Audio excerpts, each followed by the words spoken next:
সন্ধ্যা নতুন ব্লগে আপনাদের স্বাগত জানাই। আশা করছি আপনারা ভালো আছেন, আমিও ভালো আছি। আর এই যে মিষ্টির দোকানে আমি ঢুকে পড়েছিলাম মিষ্টি কিনতে। তা কেন কিনেছি তোমরা ব্লগেই দেখতে পাবে। তা মিষ্টির দোকানে লোকটা আমাকে বলছে কেমন আছো, আমি বললাম ভালো আছি। অফিস ছুটি হয়ে গেছে, আমাকে জিজ্ঞাসা করলো।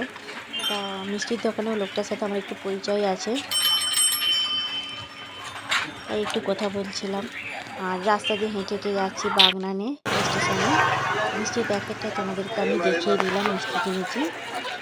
তাই স্টেশনে পৌঁছাতে আমার একটা দেওরের সাথে দেখা হলো।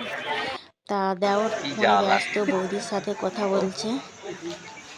তা ট্রেনে আমি উঠে পড়েছিলাম। ট্রেন থেকে আমি নেমে পড়লাম ফুলগাছি হাটে। আর বাড়ি পৌঁছাতেই মিষ্টি মুখ করালাম ছেলেরা ভালো রেজাল্ট করেছে বলে। ছোট ছেলের বেরিয়ে গিয়েছিল, তা বড় ছেলেরটা আজকে বেরোলো, তা ওই জন্য মিষ্টি মুখ করালাম। আর আমার জন্য যেন একটুকু মিষ্টি রাখলো না, আমার ছেলেরা সবই খেয়ে নিল। আমি নিয়ে গেলাম, আমার জন্যই রাখেনি মিষ্টি। আমার ছেলে দুটো মিষ্টি একদম গবাগব মেরে দিল। তারপর আমি আঁচ করতে চলে গেলাম। ডিম করে আলু গাজর কুটিলাম রান্না করব বলে। বেসনের বড়া দিয়ে আলু দিয়ে তরকারি করলাম।